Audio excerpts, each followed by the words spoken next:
Chàng trai này treo ngược bố lên cây 7 ngày 7 đêm, cuối cùng bố anh cũng chịu thừa nhận, hóa ra gia đình họ có hệ thống tổ truyền, tất cả tiền của mọi người trên thế giới cộng lại cũng chưa bằng nhà anh ta. Tôi cảm thấy khó tin, cảm giác như bố mẹ đang đùa với tôi. Nhưng mẹ tôi nói sau này đừng ngạc nhiên nữa, bố tôi cũng từng bị ông nội của tôi khiến sợ đến tè da quần. Tôi vừa nghe xong lời nói này thì bất ngờ, ông nội con còn sống không? Ông già của tôi cau mày và nói tất nhiên, chỉ có điều ông ấy không còn ở trên trái đất nữa. Trước khi nói xong mẹ tôi đã đồng tình với bố, gần đây bọn họ không cảm nhận được ông nên muốn đi tìm thử xem sao. Tôi thét lên rằng làm sao có thể, không có hành tinh nào bên ngoài trái đất mà con người có thể sống được. Mẹ tôi không ngạc nhiên với tình huống này. Nói đơn giản hơn, cả gia đình chúng tôi đều không phải là người bình thường. Chúng tôi có thể sống cả trăm năm, nhiều người trong gia đình có thể sống đến hàng nghìn năm, không chỉ không già đi mà còn có sức mạnh khó tưởng. Tôi đã phá lên cười khi nghe những điều đó. Bố mẹ tôi chắc chắn đã xem phim quá 180 phút. Khi thấy tôi không tin, bố tôi quay sang lấy một chiếc hộp, trong đó chứa một loại thuốc dạng kim. Sau đó bố tôi nói rằng đây chính là hệ thống Vương Hào được truyền từ đời này sang đời khác trong gia đình chúng tôi. Khi tiêm thuốc này vào cơ thể, con sẽ biết mọi thứ. Nếu con muốn tìm thấy chúng ta trong tương lai, con cần nâng cao đặc quyền của mình. Bên cạnh đó, tất cả tài sản của gia đình đã được chuyển sang tên của con. Tôi bĩu môi, cảm thấy có chút không nói nên lời. Gia đình nhỏ bé như chúng tôi có gì để có tài sản, bán cả cái nhà này chắc cũng được có mấy tỷ. Khi tôi nói như vậy, bố tôi bỗng nhiên lấy ra một thẻ đen. Với thẻ này, con có thể được đối xử như một khách hàng VIP ở bất kỳ đâu. Nếu con không tin điều đó, con có thể kiểm tra số tiền trong thẻ trước. Sau khi nhận được thẻ, tôi nhanh chóng kiểm tra số dư. 1, 2, 3, 4, 5, 6, 7, 8. Đúng là có 8 số không. Tôi ngây người nhìn và hỏi bố mẹ rằng đó có phải là giả không? Gia đình chúng ta có bao nhiêu tiền? Bố mẹ tôi nhìn nhau một cách vô tội, rồi họ xua tay ra hiệu bọn họ cũng không biết. Dù sao trên thế giới này, không ai giàu hơn chúng ta nữa. Câu nói này như một quả bom, nổ tung trong đầu tôi. Ngay cả khi tôi nhớ lại lời của một đại gia trên mạng, anh ấy nói rằng anh ấy không bao giờ kết bạn dựa trên việc người đó có tiền hay không, vì chắc chắn không ai giàu hơn anh ta. Vậy thì câu nói này của bố mẹ tôi rõ ràng có sát thương hơn nhiều. Nhưng điều làm tôi ngạc nhiên nhất là nhà đầu tư phát triển khu nhà này cũng là tài sản của gia đình tôi. Thường thì bố tôi lái con xe hết sức bình thường, dường như để hạ thấp thân phận của ông. Càng chưa kể, số tiền trên chiếc thẻ đen đó, một số tiền mà một người bình thường sẽ không bao giờ tiêu hết trong đời. Bố tôi nói rằng khi bạn đạt được mức độ của chúng tôi, vượt qua các quy tắc của thế giới này, bạn sẽ cảm thấy chán ngấy với cuộc sống này. Sau đó,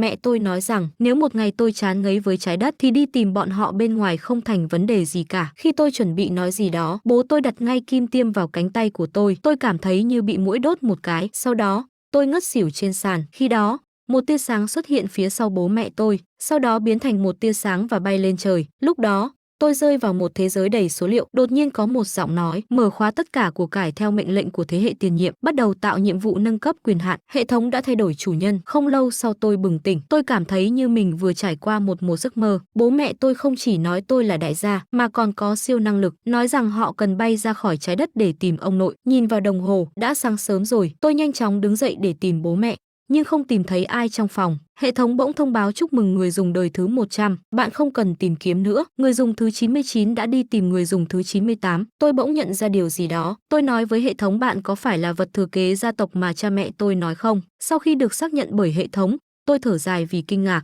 Bảo vật gia truyền của người khác là đồ cổ quý giá, nhưng bảo vật gia truyền của nhà mình thực ra là một hệ thống. Hệ thống tiếp tục nói, sau khi quyền hạn của bạn tăng lên, đủ mạnh mẽ đến một trình độ nhất định, tôi có thể rời khỏi địa cầu đi tìm bọn họ, và nhiệm vụ mà họ để lại cho bạn là tiêu tiền. Sau khi nghe xong, tôi chỉ cười thầm, bạn gái đã rời bỏ tôi vì tôi không có tiền. Giờ đây, với tài sản gia truyền này, tôi hy vọng không bao giờ phải trải qua điều đó nữa. Hệ thống thông báo nhiệm vụ đầu tiên là làm cho toàn thế giới biết đến sự tồn tại của bạn là siêu giàu. Thời gian hoàn thành nhiệm vụ được giới hạn trong 1 năm. Tôi bỗng trở nên ngượng ngùng. Làm sao để cho cả thế giới biết tôi là một tỷ phú như vậy? Phải chi tiêu sao? Nhưng tôi không biết chi tiêu như thế nào. Ý định mua xe, mua nhà bỗng như chợt hiện trong đầu tôi. Sau khi sống cuộc sống của một người bình thường suốt thời gian dài, để tôi tiêu tiền hết một lần, tôi thực sự không biết cách tiêu. Khi tôi đang đau đầu suy nghĩ, hệ thống liền gửi cho tôi một nhiệm vụ mới. Bây giờ, hãy tiêu 10 triệu trên một nền tảng trực tuyến. Phần thưởng nhiệm vụ tăng cường gấp đôi thể lực. Tôi chết lặng, đừng nói 10 triệu. Số tiền lớn nhất mà tôi từng chạm vào, đó là học phí đại học. Điều quan trọng nhất là 10 triệu. Nó chiếm 10% thẻ đen của tôi. Thật sự rất khó để tôi ra ngoài và phung phí. Nhưng hệ thống cho rằng 10 triệu đồng chỉ là con số nhỏ. Công ty của nhà tôi có thể kiếm được 20 triệu đồng trong 1 giây. Tôi nghĩ rằng hệ thống này đúng là giỏi bốc phét. Tuy nhiên,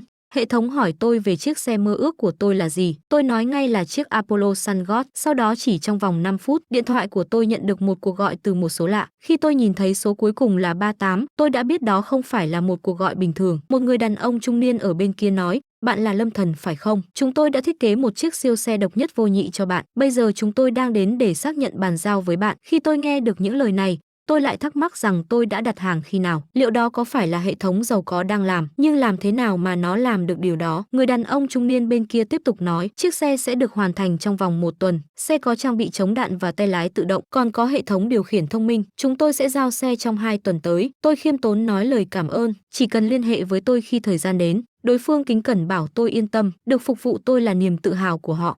Tôi bỗng cảm thấy như đang mơ vậy. Loại siêu xe cấp độ này thường phải đặt hàng trước và phải chờ từ nửa năm đến 1 năm. Tại sao xe của tôi lại nhanh như vậy? Hệ thống nói rằng tôi đừng suy nghĩ quá nhiều. Công ty 4 vòng tròn.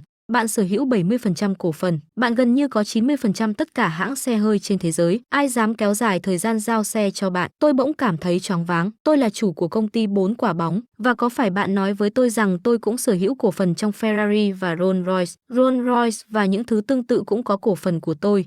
Hệ thống trả lời đúng vậy. Như Aston Martin và Pagani, nhiều thứ đều là cổ phần của bạn. Những thứ này khi được tính toán lại chỉ chiếm một phần rất nhỏ của tài sản của bạn. Tôi đã hoàn toàn bị sốc lần này. Nếu đúng như vậy, thì số tiền 10 triệu đồng của tôi là không đáng kể. Nếu không thể tiêu hết, hãy tiêu hết. Đối với tôi, nó không có ý nghĩa gì. Nói làm là làm. Tôi ngay lập tức mở điện thoại, sau đó truy cập vào tài khoản của tôi trên nền tảng trực tiếp. Ngay lập tức tôi nạp 5 triệu đồng, nâng cấp cấp độ VIP lên cấp độ 10. Vào lúc đó, tất cả các phòng trực tiếp đều có chữ chạy trên màn hình: "Chúc mừng người dùng Lâm Thần đạt cấp độ VIP 10. Mọi người hãy cùng hoan hô cho anh ấy." Một số người dân thường phải thốt lên câu chửi thề: "Lại một đại gia nào lại tăng cấp VIP vậy?" Những người không có gì để làm nên ngay lập tức bắt đầu một cuộc điều tra. Họ phát hiện ra rằng đó là một tài khoản mới được mở trong 2 năm. Trước kia cùng lắm chỉ đi tặng điểm GL miễn phí. Vào lúc đó, một số người bắt đầu nghi ngờ, đây chắc chắn là một trò đùa, có thể là tài khoản của công ty, đã chuyển tiền công ty vào nền tảng trực tiếp để giả vờ giàu có. Bây giờ tôi vẫn chưa thể tin được 5 triệu đồng đã biến mất như vậy. Hệ thống cho biết đó chỉ là bước đầu tiên, trong tương lai sẽ còn nhiều cơ hội để tiêu tiền. Dần dần bạn sẽ thích nghi được. Tôi nghĩ đó chỉ là vì tôi đã quá quen với cuộc sống bình thường. Chuyển đổi đột ngột khiến tôi không thích nghi được. Lúc này đang là thời gian nghỉ hè. Tôi cũng theo thói quen vào một phòng trực tuyến trò chơi. Đây là người phát trực tiếp yêu thích của tôi, giáo viên Park. Anh ấy chủ yếu phát trực tiếp trò chơi Chiến binh Vương quốc với những màn hài hước và phản ứng bất ngờ. Trước đó, tôi xem anh ấy và thường tặng cho anh ấy các GL miễn phí. Lần này tôi không còn kín đáo nữa. Tôi đã tặng anh ấy gần 1.000 con gấu trúc, trị giá 500.000 RMB. Phòng trực tuyến đã đầy ắp các thảo luận và phản hồi từ khán giả. Trực tuyến trở nên sôi động hơn bao giờ hết. Cư dân mạng liên tục trầm trồ: "Tên đại gia nào thế này? Không biết nhà anh có thiếu người không? Tôi nguyện đẻ con cho anh." Giáo viên Park đang ngồi trên ghế khi anh ta vừa nhận được thông báo. Anh ta đã bất ngờ khi thấy màn hình đầy quà tặng. Mặc dù phòng trực tuyến của anh ta không thiếu những người giàu có, nhưng anh ta chưa từng thấy một người tặng quà trị giá cao như vậy. Vì vậy, anh ta cảm ơn anh Lâm Thần đã gửi tặng 1.000 con gấu trúc. Anh ấy muốn tặng cho tôi quyền quản lý phòng trò chơi. Lúc này anh ta cũng có ý định kết bạn với tôi. Sau đó, tôi nhanh chóng nhận được quyền quản lý phòng chơi. Và giáo viên Park đã gửi cho tôi một tin nhắn riêng: "Anh em thêm nhau làm bạn đi, tôi sẽ giúp anh đánh một vài trận để tăng điểm." Tôi không ngần ngại, đã gửi cho anh ta tên tài khoản của mình. Và tôi nói rằng nếu có cơ hội, tôi sẽ đến thành phố Thượng Hải để ăn cơm với anh. Bây giờ tôi sẽ đi đến phòng khác trước. Và tôi đã tặng anh ta thêm 1.000 con gấu trúc trước khi rời đi. Cuối cùng, tôi đã rời khỏi phòng chơi của anh ta. Tôi không biết phòng chơi đó hiện tại có những cảnh tượng gì. Sau khi mở danh sách theo dõi, ngoài giáo viên Park ra, còn có một phòng trực tuyến của một nữ streamer đang bật. Streamer này tên là Tâm Ngữ, là một nữ streamer tài năng. Mỗi tối sau 10 giờ, cô ấy sẽ chơi đàn piano và hát. Lúc này tôi vẫn đang đắm mình trong giọng hát của cô ấy. Trong khi đó, phòng chat đã nổ tung. Không phải vì fan của Tâm Ngữ, mà là vì sự xuất hiện của tôi đã thu hút một đám đông khán giả. Nhiều người đang tự hỏi về chủ nhân của tài khoản này. Liệu hắn sẽ tiếp tục tặng quà hay không? Vì vậy, họ đổ xô đến đây để xem. Do sự xuất hiện của tôi, số người trong phòng trực tuyến đã đạt đến 100.000 người. Và phòng chat vẫn đang tăng nhanh chóng. Tôi không nói gì thêm. Tôi chỉ tặng thêm 1.000 con gấu trúc. Tâm Ngữ, ngồi trước cây đàn piano, đã im lặng ngay lập tức. Sau đó, cô ấy lấy máy tính và tính toán một chút. Mỗi cái 500 đồng. 100 cái là 5.000 đồng. 1.000 cái là 50 vạn đồng. Tôi kiếm được 250 vạn đồng từ đợt này. Cô ấy cảm thấy như mình được thần may mắn ban phước. Nhưng khi cô ấy nhìn vào biệt danh của tôi, cô ấy nhăn mày. Phòng trực tuyến của cô ấy chỉ có khoảng 2.000 người mỗi ngày. Còn cái tên Lâm Thần này thì có vẻ như là một người ở trong phòng phát sóng trực tiếp mỗi ngày. Trong một lúc cô không thể nghĩ ra bất kỳ lời cảm ơn nào. Cô chỉ liên tục nhắc đến cảm ơn Lâm Thần vì đã tặng quà. Khu vực bình luận bên dưới thậm chí còn nóng hơn. Mọi người bắt đầu bàn tán. Họ đưa ra một dự đoán táo bạo. Streamer này sẽ hot. Tâm Ngữ vẫn đang đắm chìm trong sự ngạc nhiên. Đột nhiên, một câu trong phần bình luận làm cô ấy gần như không kiềm chế được cảm xúc muốn khóc. Tôi chẳng biết xảy ra chuyện gì xung quanh bạn, nhưng sau khi xem livestream của bạn trong suốt khoảng thời gian này, tôi cảm thấy bạn không phải là một người hạnh phúc. Mong rằng giọng hát và âm nhạc của bạn sẽ trở nên vui vẻ hơn. Phần bình luận ngay lập tức trở nên đầy ác cảm. Lâm Thần không chỉ giàu có, mà còn giỏi cưa đổ cả những cô gái nữa. Tôi cho hành động này 10 điểm.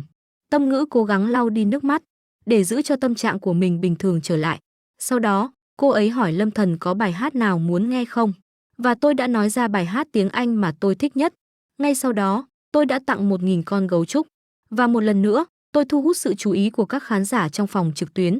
Sau khi rời khỏi phòng trực tuyến của Tâm Ngữ, tôi lại tiếp tục công việc với sứ mệnh tuyệt vời là đến thăm các streamer. Không quan trọng là livestreamer lớn hay nhỏ, miễn là tôi thấy thú vị. Bắt đầu từ 99 con gấu trúc, tôi đã dành cả chiều trên nền tảng livestream. Cuối cùng, tôi đã hoàn thành nhiệm vụ tiêu dùng 10 triệu đồng. Cảm giác của tôi lúc này đã trở nên tê liệt. Tuy nhiên, trên nền tảng này đã xuất hiện một truyền thuyết, với một ID mang tên Lâm Thần của một đại gia bí ẩn. Trong vòng 3 giờ, anh ta đã chi 10 triệu đồng để tặng cho các streamer. Trong khi đó, cơ thể của tôi bị một luồng điện chạy qua một cách nhanh chóng. Trạng thái này kéo dài đến 5 phút. Tôi như một người hoàn toàn khác biệt. Hệ thống cho biết chúc mừng với chủ nhân thứ 100. Chỉ số sức khỏe của bạn đã được tăng gấp đôi. Cảm giác này khiến tôi phải la hét lớn. Sau 5 phút, cơ thể tôi đã thay đổi hoàn toàn. Sau đó, tôi hỏi hệ thống về luồng điện đó là gì. Hệ thống cho biết đó là năng lượng tích lũy được từ chủ nhân 99, đủ sức để biến bạn từ một người bình thường trở thành siêu nhân vô địch. Tuy nhiên, cha của bạn đã nói rằng năng lượng này cần được trao cho bạn dưới dạng thưởng. Nếu không, nó sẽ ảnh hưởng đến sự phát triển của bạn. Tôi cũng có thể hiểu điều đó. Cách tăng cường này chỉ có lợi ích ngắn hạn. Chỉ khi tôi thực sự mạnh mẽ hơn, sau khi quyền hạn được nâng cao, bỗng dưng hệ thống thông báo. Tôi vừa liên lạc với một quản gia cho bạn. Anh ta là người đã giúp đỡ cho thế hệ 98 trước đây.